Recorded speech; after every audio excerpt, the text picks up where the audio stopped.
to as well. So with that, let's welcome Steve Kozier.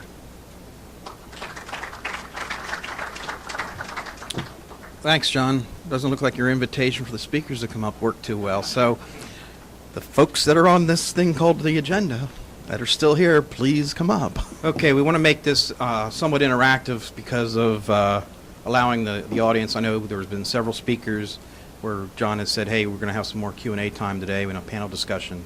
So we want to make this interactive. I have a laundry list of questions to pose to the panelists, but also if you would interject your follow-up comments or questions to either myself or them individually by just raising your hand, we'd appreciate it. We'll take them as we see them at that point in time.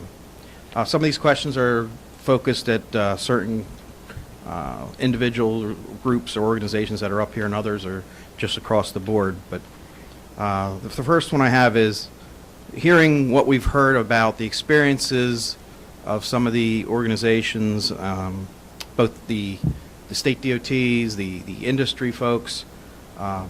If you could say, what would you or your organization or your company do differently in the aspect of warranty projects?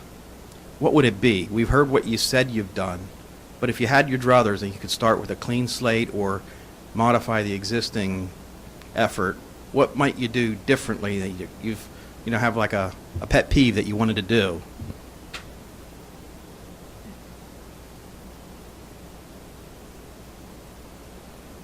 Well, for industry, I guess what I would say is, and I'm not sure I need this, but I'll use it.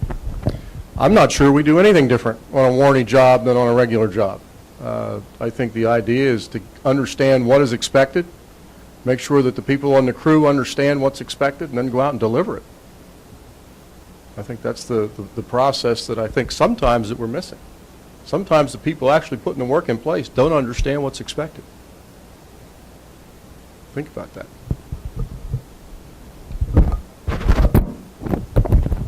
From our warranty workshop, we're actually recommending lifespan warranties. There's an issue, of course, with sureties on that, but really, that's what when I look at my car, that's what I'm looking for. I want that long life.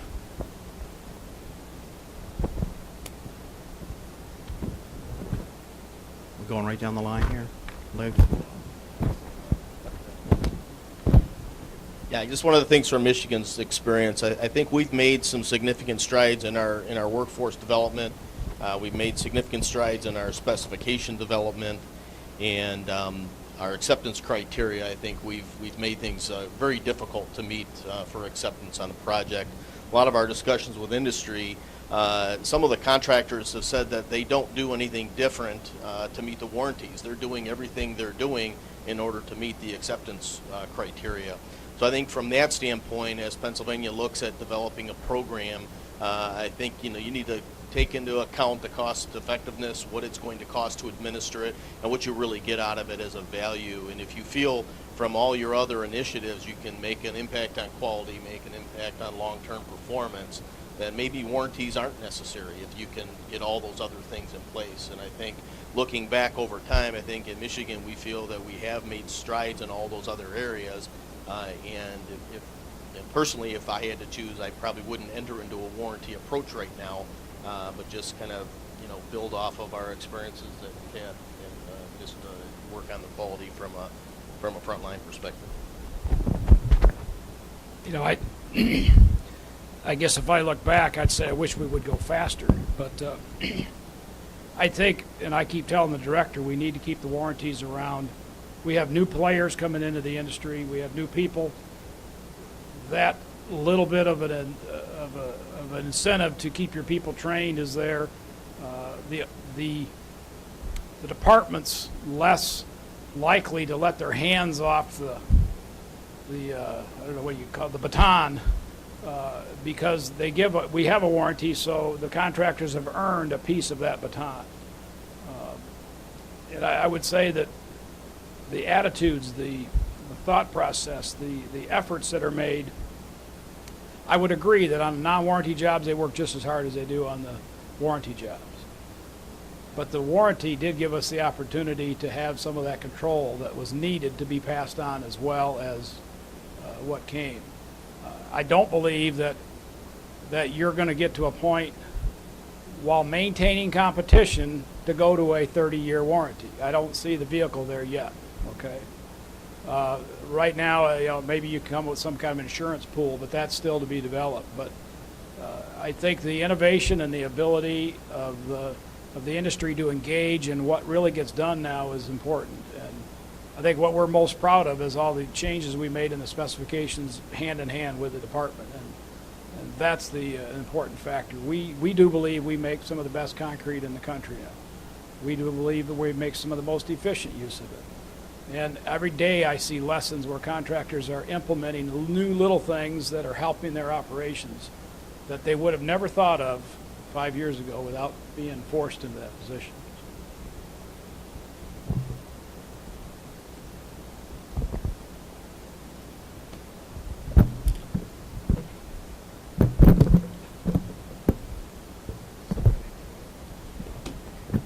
I guess I don't have a whole lot to add to that, but from the Turnpike Commission standpoint, I guess I was coming in here with the idea that a longer warranty period really was what we needed. And again, hearing some of the issues with the bonding and some of the lessons learned, I'm not sure that is the right approach. Again, I do think there needs to be potentially a way to balance a little bit more shared responsibility from the contractor and away from the agency, and maybe that's through some type of lesser controls. Exactly how we get there, I guess I'm not sure I have those answers today, but I think that's sort of the direction that, in my mind, makes some sense. From my standpoint as a pavement design program manager, I looked at that weigh in motion data and I was just shocked at how much we are over designing our pavement. So from my standpoint as a designer, I would look at the traffic volumes that you're actually getting and making sure that those are realistic numbers. Another area that we've been looking at enhancing is, we've been doing percent within limits for at least 20 years now. And I think the contractors know how to maintain their quality. Now we need to go back and look at our numbers that we've been using and look at those standard deviations and probably modify the incentive disincentives based upon our new standard deviations we're getting for thickness and for AC content and densities and all these other areas so that we can enhance the contractors that do a good quality job, give them more of these projects. Another area that may work for us is, like Leaf said, alternate bidding with the long-term warranty. If you put both industries up against each other with a 10-year or whatever warranty for a new construction job, now you're kind of leveling the playing field between both industries. I think that may be something that we may look at is, if we get into that aspect, is putting a long-term warranty on alternate bid job with a smaller life cycle cost offset.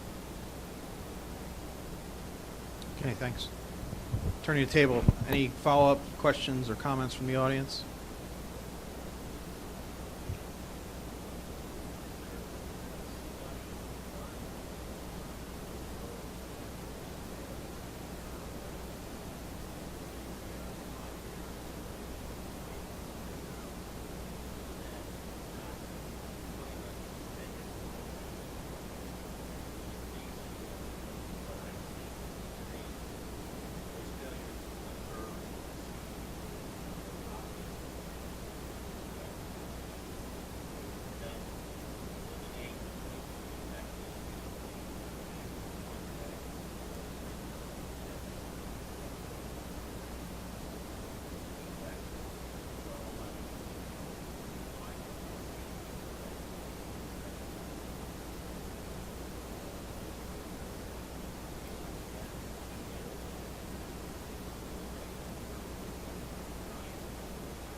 I don't think there's one size fits all here. And in our workshop that we have on warranties, we suggest the state look at their own data, payment management, other data to show what is in your state. Because as I go around the country, it's not the same in Pennsylvania, say, as on the West Coast or everywhere in between, or if I go to the Midwest. So it's state by state specific, based upon the process used for acceptance of construction acceptance of projects. So this makes it difficult. Ian, I'll just chime in a little bit to that, Ben.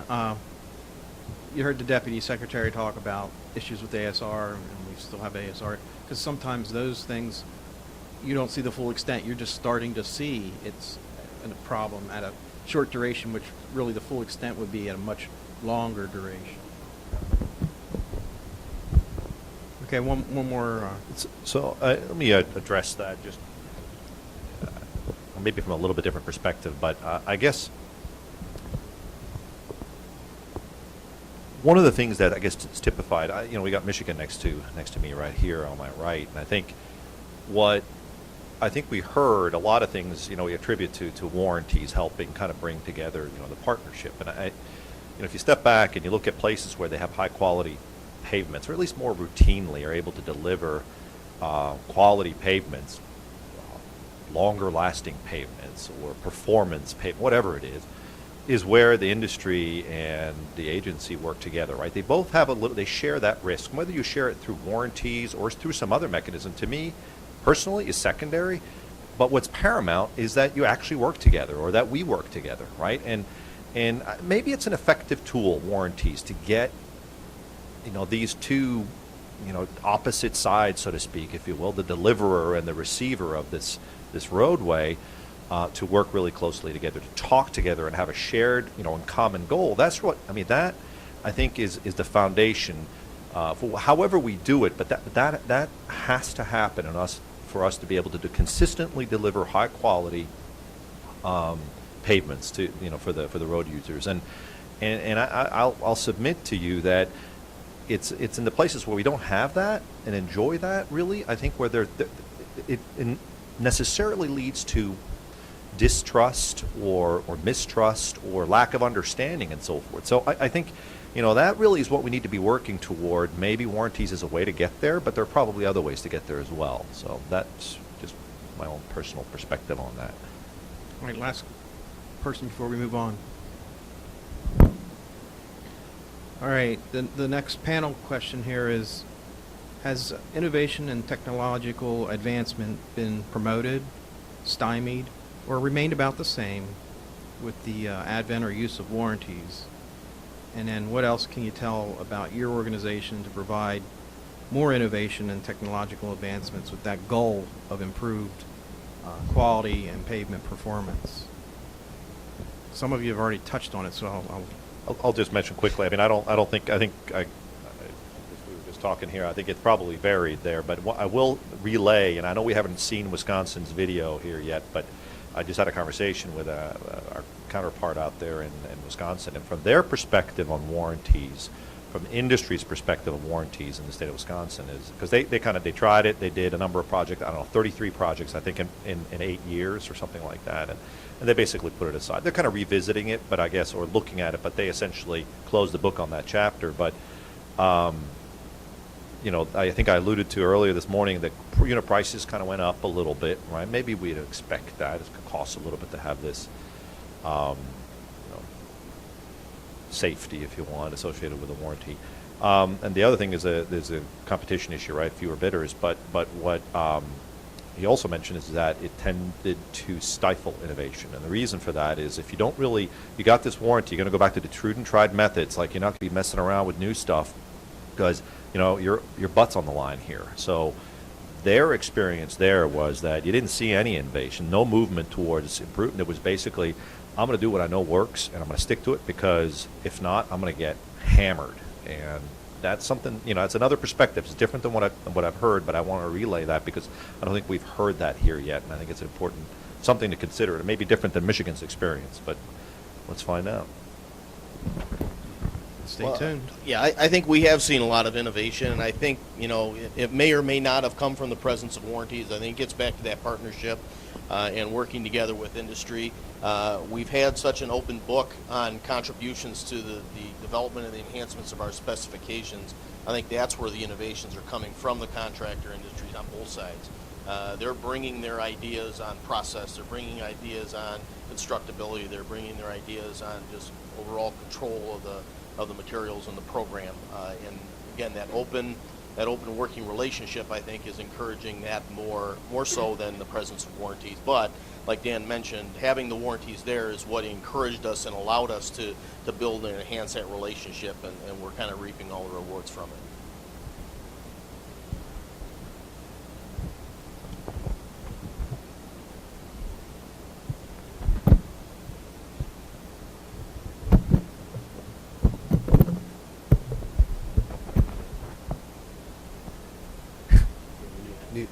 Two mics, you wanted to pass it around. From the Turnpike standpoint, again, we only did the 3 projects that I did in my presentation. Again, I don't think we necessarily had a big enough sample size really to get a good feel, but again, I don't think we really saw a lot of innovation from the warranty end. I think there's been more of an emphasis to get it from a design-build concept. I think we've really seen more innovation from that end. From the asphalt side, when we did our warranties for asphalt, we specified the binder, the PG grade of the binder. And if they used our PG grade or better, they weren't warranted for transverse cracking. What we found was that the contractors were using a lesser binder, and they would take the responsibility or risk for transverse cracking. So actually we saw a reduction in what we thought was a performing mix because they were taking the risk on for transverse cracking by using a different binder or lesser grade binder than what we had recommended. The opposite of what we really wanted to see happen. Now, having said that, with our long-term warranty on our asphalt pavement, we saw the contractor use a lot more lime in his mix. We're a hydrated lime state, so he's putting in about 2% lime instead of 1% lime. He's watching his aggregates much closer. He cleaned his sands much better. He did echelon paving to get rid of the longitudinal joint. So he did a number of different construction practices that improved his probability of success rather than having all these other distresses in the mix.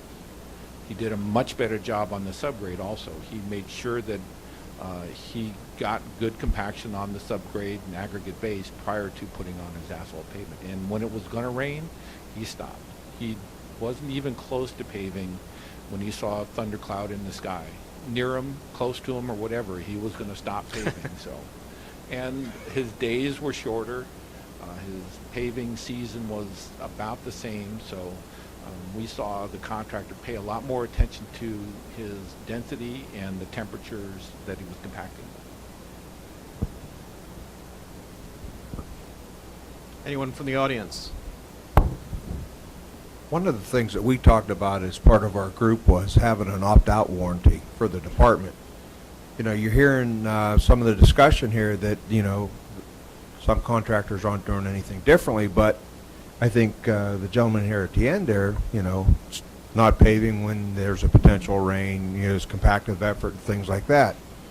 You know, if you think about when you go buy that new car, you know, everybody wants to sell you that extended warranty.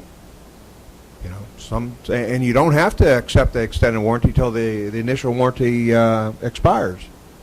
So maybe some innovation that we can talk about is the fact that at the end of the project, when we're looking at the warranty period, you know, and you're looking at the bonding capacity that we have some issues with, maybe the department opts out of that warranty because we feel at that time that we've got a good quality product. And therefore, you know, we don't need to pay for that bond, the warranty bond as part of the contract. Yes, Bob.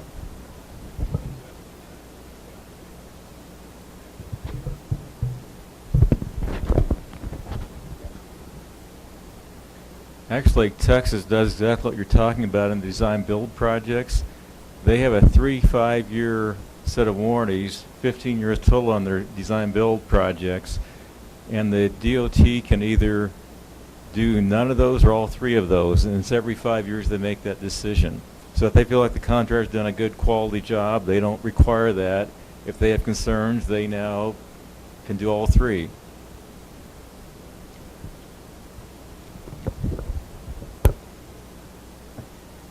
Okay, moving on to the next question here. If not warranty projects for improved quality and pavement performance, what else have you either done or would consider doing in its place to accomplish the goals of improved quality and pavement performance? We heard some of them during the presentations today, like use of incentives and performance specifications, ensuring a healthy and spirited competitive environment. Are there any others that we haven't heard today that anyone would like to bring up or mention? Just 2 that we had mentioned earlier. One is a contractor guarantee in lieu of a warranty bond. Again, there's different examples around. We haven't done enough research to formulate an approach on how we would consider it, but it is a concept that's out there. And then the other is the insurance pool on the contractor side, where instead of purchasing warranty bonds, they would kind of put into this insurance pool that would cover the corrective action costs versus the companies being responsible for it. So those are 2 things we've kind of looked at a little bit, but not into enough detail to consider them. And one other thing Dan had mentioned, I would just always commit to continuing developing and enhancing your workforce, continue that training component, both on the private sector and the public sector.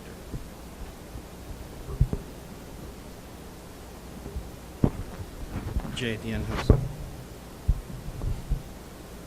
Yeah, one thing that we're exploring in Colorado, and I'm sure you guys are too, is the 3P, the public-private partnership, with a extended maintenance aspect to it. And right now we've got one that runs on US 36 from Denver to Boulder that is I believe it's a 50-year contract. So they're reconstructing that road, widening it, all in concrete, and the contractor's going to maintain that for 50 years. So I know it's kind of going opposite of what you really want to do, in my opinion, with the roads. Your Department of Transportation, you want to maintain and build roads, but I think the way our budget is in Colorado, that we just don't have the funds to do that, so we've gone to the public-private partnerships with the maintenance aspect to it, with a threshold level that at 50 years, they got to give us something that at least has 10 to 15 years of life after that. Yeah, we've actually started a P3 effort with a big bridge bundling program too in Pennsylvania here.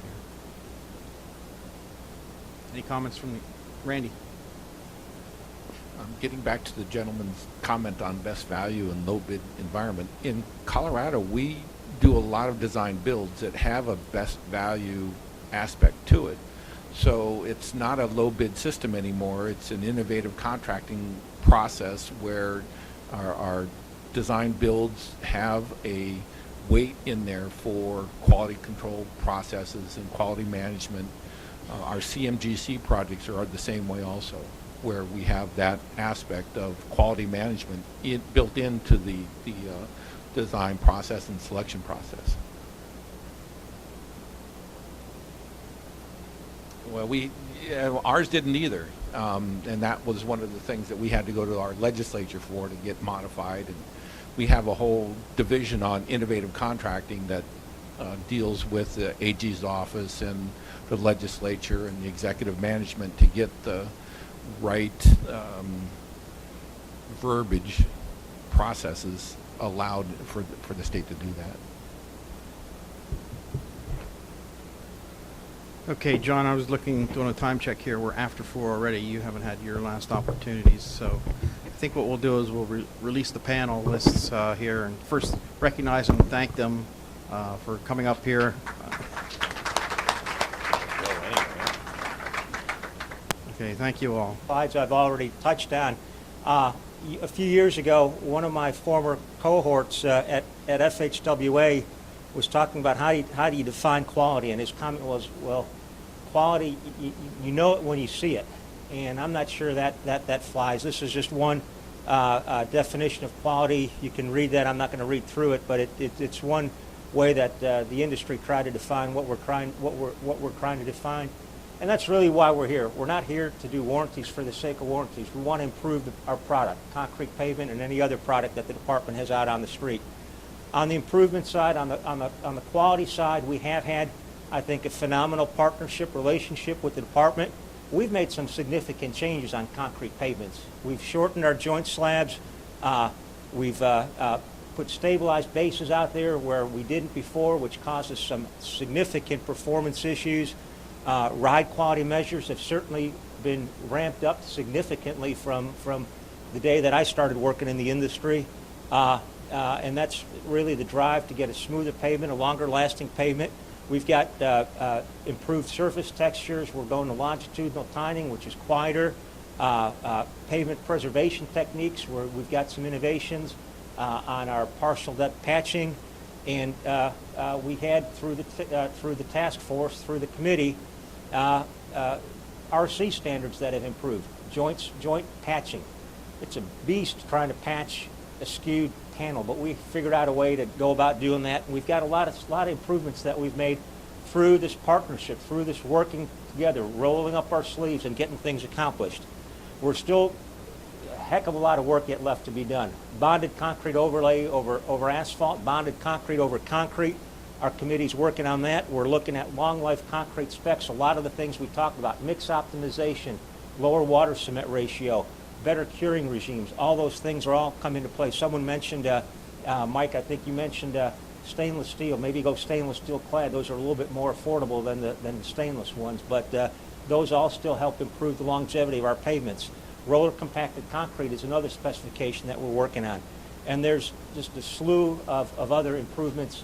There's some that I can't even count through the stick, tag, ping efforts, but there's a lot of efforts going on to helping to improve concrete pavements. I'm going to touch on these instead of reading through this slide, just get right on in. Hey, first thing we need to do is we need to make sure we got good design. We've been talking with the department. The department's looking at implementing MEPDG. We don't need 15-inch thick concrete pavements when we're going to get the same kind of performance on 12-inch, 13-inch thick concrete pavements. Those extra 2-3 inches, we're spending money on thickness, and we're kidding ourselves. There hasn't been a pavement that's failed because it's too thick. Where we've had issues with is joints, with durability. That's where we need to put the focus on. Implementing the pavement ME, that's a very complex program. And one of the things that we suggested, and a lot of the things that we've got in this slide, we got asked by Deputy Secretary Christie 2 years ago, what can we do to improve the quality of concrete pavements? And a lot of the things that we put on the table and a lot of the things that we've been working on through CPQI and other efforts are these things that you're seeing in this presentation. RC standards. There are things that we've got in the RC standards that are impacting pavement performance in the wrong direction.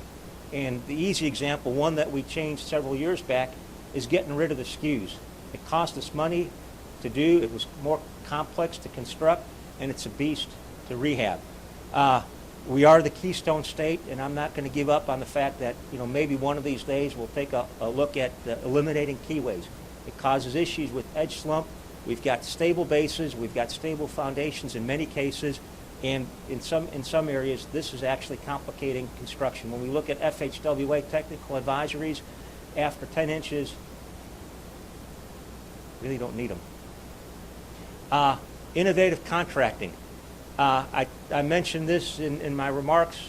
Using incentives, not just disincentives, but using incentives is one way in the low bid environment where we can encourage contractors to invest in equipment, invest in processes, invest in their people, and get better work. Or on the other hand, having contractors rolling those incentives into their bid price, and it gives them the better shot at picking up work. Innovative contracting. We've had ride specifications for a number of years. What's the results of having incentives for ride? We've got smoother pavements that last longer. one of the things that I thought was really creative in innovations in equipment and operations. We had a paving contractor that built a 2-lift pavement.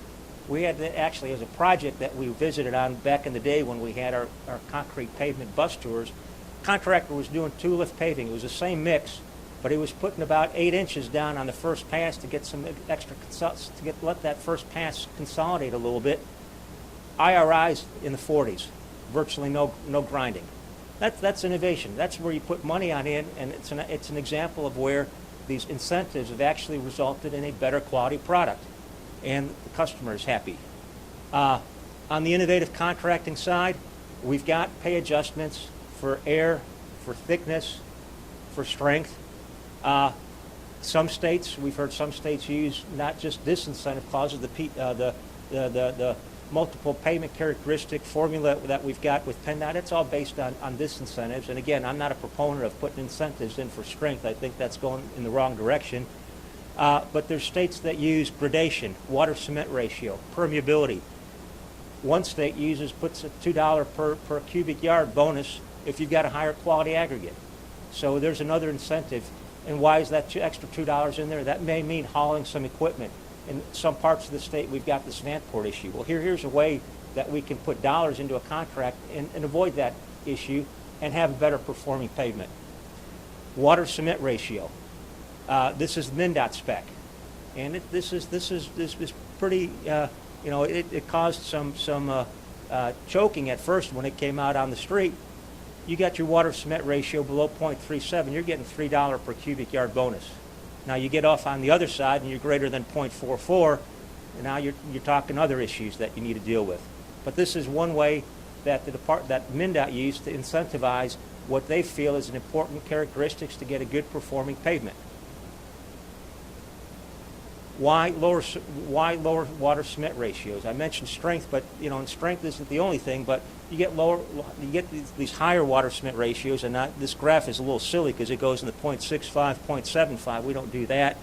But you start adding water to the mix, and you are going to get a pavement that's going to be less permeable. You're going to get a pavement that's not going to be as strong. I think this is a pretty strong argument for lower water cement ratio. We've got our specs 0.47. That's what we've got for and I don't think there's too many contractors 0.48. I don't think there's too many contractors that put mixes out with that high a water cement ratio. But this research, this project that was done, they took concrete and they put it through a freeze-thaw cycles, and they got, by going from 0.47 water cement ratio to 0.37, they quadrupled the number of freeze-thaw cycles that concrete could withstand.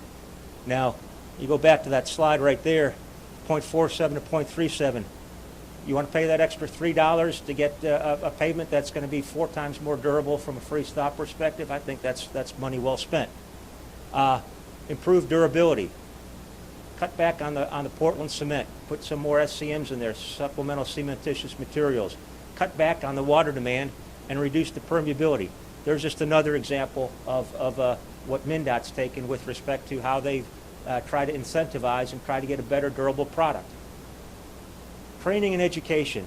I think the folks on the CPQIC committee, and I know the folks at the department have heard, we've all talked about the need for more education, the need for more training. We have got such a brain drain, and it's all across the board. We've got so many new people that are in the industry. We've had so many years where we really haven't put down a lot of concrete pavement, and there's projects that are going to be coming out on the street. I think that this is one of the best bangs for the buck. Now, how do you measure bangs for the buck? In some cases, it's less calls that I get on pavement performance, less problems that the folks have in the different districts. Big projects. There are states that actually work into their standard specification mandatory training. They do a 4-hour pre-paving workshop.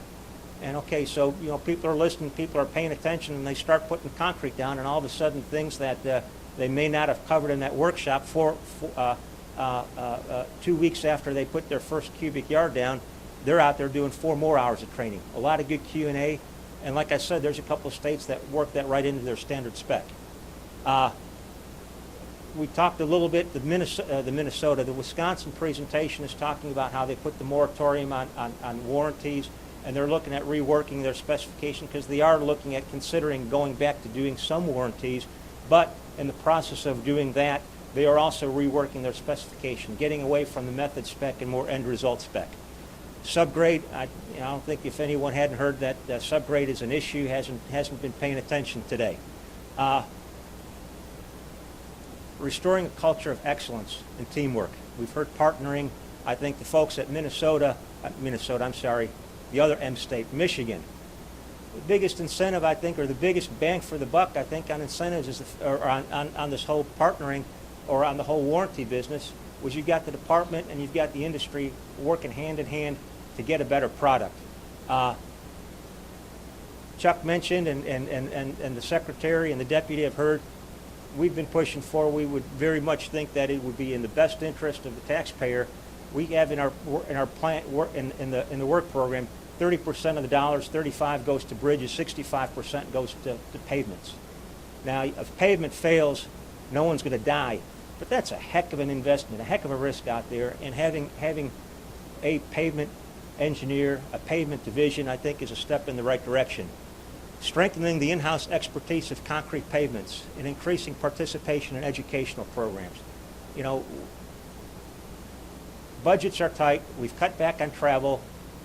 I think in one area, we're bringing folks in from folks all across the country who are sharing their expertise and sharing their knowledge. This is pennies on the dollar in terms of the bang for the buck. Now, the good news is here. I know we've only got one person per district here, and a lot of people, it's a short notice to some extent for getting this workshop out. We're going to be putting this presentation out on this. We're going to be putting the presentations, this symposium, out on our website for others in other districts who didn't have the opportunity to come out here. They're going to get the presentations. They're going to miss out, obviously, on the interaction. I think sometimes the hallway conversation is as informative sometimes as the presentations. But nevertheless, it's a way to improve, raise the bar, get us all smarter so that we can build better concrete pavements. Provide resources for staff to implement proven and innovative technologies and reward staff that are successful in implementing these. How many folks, the department, I used to work for the feds, risk, you try something new and it doesn't work, you're going to get your head chopped off. That's the reality. So, you've got to have some reward out there if someone's going to be creative and push for new innovations that are going to save the taxpayers dollars, give those folks a reward. Continue our efforts, the CPQI, other committees. I think we had some pretty good discussion here.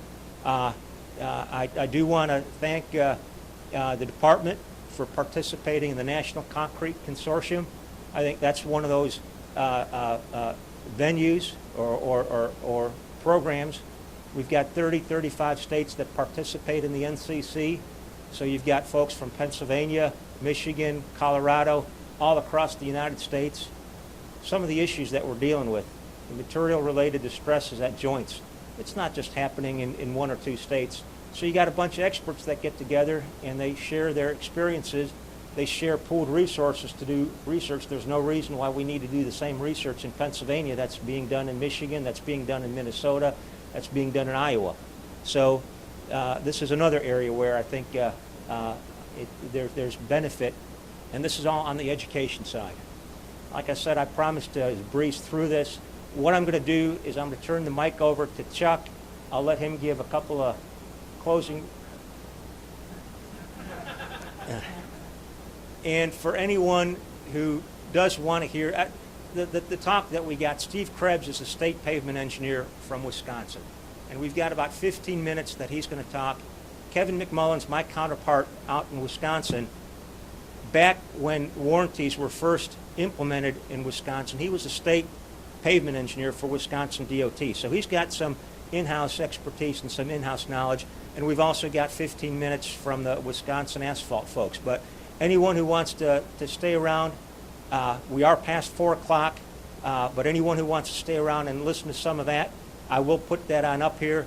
And like I said, I am also going to post that on the web. Any of you that are professional engineers that need a certificate, Cindy's got certificates at the front door, and you can take those on with. And with that, does anyone have any final questions, comments? I think we had a pretty good series of presentations. I hope folks that participated here are going to go home being a little smarter about warranties this afternoon than they were when they got out of bed this morning. And with that, please travel safely, and we hope to see you at other upcoming educational events. So thank you.